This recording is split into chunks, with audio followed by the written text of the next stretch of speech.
कटकरे encounter दुर्दांत अपराधी राकेश गुरुतर गोड़े बाजी गुली कटकरे कमिशनरेट पुलिस पुलिस एनकाउंटर रे जगतसिंहपुर बालिकुदा अंचल दुर्दांत अपराधी राका उर्फ राकेश दास गुरुतर होती तार गोड़े गुली बाजी गुरुतर अवस्था राका को एससीबी मेडिकल रे भर्ती करा राका निकटरू गोटे बंधुक 3 राउंड गुली सह गोटे बाइक जबत होती।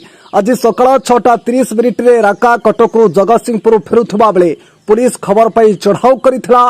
काठजोड़ी ब्रिज 42 मौजा निकटरे परमहंस आठगड़ नदीबंध निकटरे राका को काबू करने को उद्यम बेले राका प्रथमे पुलिस उपर को गुलीमाड़ करिथिला। जार पालटा जवाब रे पुलिस राका उपर को गुली चलना करिथिला। एथिरे राजा गोड़े गुली बाजिथिला। सेपटे राका को काबू बेले कंदरपुर थाना आईआईसी एवं एसआई आहत होइछंती। राका नारे विभिन्न थाना एकाधिक अपराधिक मामला रही एने पुलिस छानबीन जारी रखी। पुलिस सूचना अनुसार गत सेप्टेम्बर मास 9 तारिख में जगतसिंहपुर